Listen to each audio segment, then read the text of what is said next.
तो hello every, मेरा नाम है विष्णु जैन। आज मैं आपसे जर्नी शेयर कर रहा हूँ। देखो, आज मैं आपको बताता हूँ मैं कितने घंटे की स्टडी कर पाता हूँ। तो अभी शुरू करते हैं। देखो, चलते हैं, क्योंकि मेरे को कई दिन हो गए मैं ब्लॉग नहीं आ पा रहा है, इसलिए मैं आपसे सॉरी मांगता हूँ दोस्तों, मेरी गलती हो गई। अब से ब्लॉग डेली आएगा। तो चलते हैं, शुरू करते हैं। अभी मैंने शुरू किया है इंग्लिश की सिंथेसिस में अपनी मैं एक्सरसाइज करने लगा। एक्सरसाइज करने से पहले मैंने जितने भी नियम थे 4-5 नियम अच्छी तरह से पढ़ने के बाद फिर मैंने क्या किया, एक ना लेक्चर लिया इंग्लिश का ही, उसमें सिंथेसिस की क्लास ली ऑनलाइन। ऑनलाइन लेने के बाद फिर मैंने बुक में भी नियम पढ़े। नियम पढ़ने के बाद फिर मैंने सोचा कि अभी इसमें थोड़ा सा कम समझ में आया, तो फिर मैंने दोबारा ना एक बार रिवीजन किया अच्छी तरह से। फिर मैं रिवीजन करने के बाद फिर मैं अपनी बैठ गया अपनी एक्सरसाइज करने के लिए। जब मैंने एक्सरसाइज करी तो फिर उनके मैंने नियम लिख के अच्छी तरह से, एक्सरसाइज करने से पहले 4-5 नियम पढ़े अच्छी तरह से, तब जाकर मैंने एक एक्सरसाइज करी। एक्सरसाइज में क्या था, ये मेरा कंपाउंड सेंटेंस चल रहा था, जो सिंपल तो हो चुका था, कंपाउंड सेंटेंस की एक्सरसाइज होगी, तो इसलिए मैंने उसके लिए पहले नियम पढ़े। नियम पढ़ने का फिर मैंने एक्सरसाइज शुरू कर दी। एक्सरसाइज शुरू करी तो फिर मैंने सोचा कि थोड़ी देर में और ने एक पूरी एक्सरसाइज से पहले और नियम पढ़ लूँ। तो उसमें 2-4 और नियम रह गए, तो वो भी फिर मैंने पढ़ लिए, जिससे कि अच्छी तरह समझ में आ गया। समझ में आने के बाद फिर मैंने क्या किया कि एक्सरसाइज जब करनी शुरू कर दी, जब एक्सरसाइज करी तो मुझे इसमें कुछ थोड़ा डाउट था, तो फिर मैंने यूट्यूब पे जाके दोबारा क्लास एक और ली। एक क्लास और लेने के बाद तब मुझे ये डाउट क्लियर हो गया। डाउट तो फिर मेरे को कोई दिक्कत नहीं हुई, तो इसलिए मैंने ये ऑनलाइन अभी मैंने फिर शुरू किया है 10-20 मिनट का रेस्ट लेके।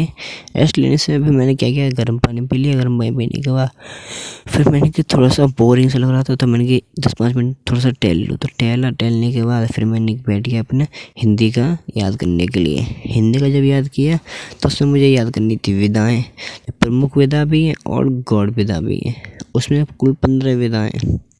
तो मैंने पहले प्रमुख विधा याद करी, जिसमें से नाटक, एकांकी, कहानी, उपन्यास, ये सभी उसमें। और जो प्रमुख विधा है उसमें क्या है, जीवनी, रिपोर्टाज है, भेंट वार्ता है, आलोचना है, डायरी है, संस्मरण है, ये सभी थे। तो इसलिए मैंने उनको अच्छी तरह से याद किया है। फिर मैंने कुछ तो थोड़ा सा लिख के भी देखा, पहले मैंने कि याद कर लूँ, तब जाके मैं लिख के देखूँगा।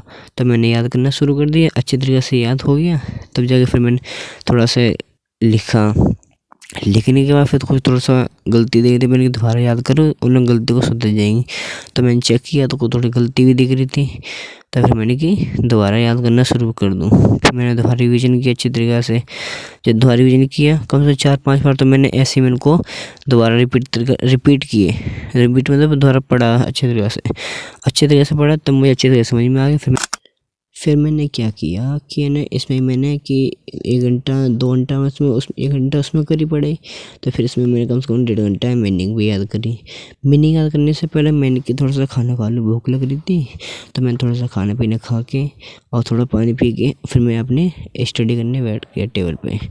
जब मैं टेबल पे बैठा तो मुझे याद करनी थी मीनिंग, कम से कम 40 मीनिंग है, वो 30 मीनिंग तो याद करनी थी कम से कम। तो फिर मैंने क्या किया, अपनी 30 मीनिंग याद करने लगा। मीनिंग इसलिए याद कर रहा हूँ क्योंकि मुझे अच्छी तरह से इंग्लिश भी परफेक्ट तरीक़े से ट्रांसलेट करना नहीं है, तो और वोकैबुलरी भी याद करनी है अच्छी तरह से। तो ये मैं लिख लेता हूँ, तो वो मीनिंग याद करता रहे। अगर आपको वीडियो अच्छी लगे तो चैनल को सब्सक्राइब करना, और फिर वीडियो को लाइक करना, कमेंट करना, शेयर करना।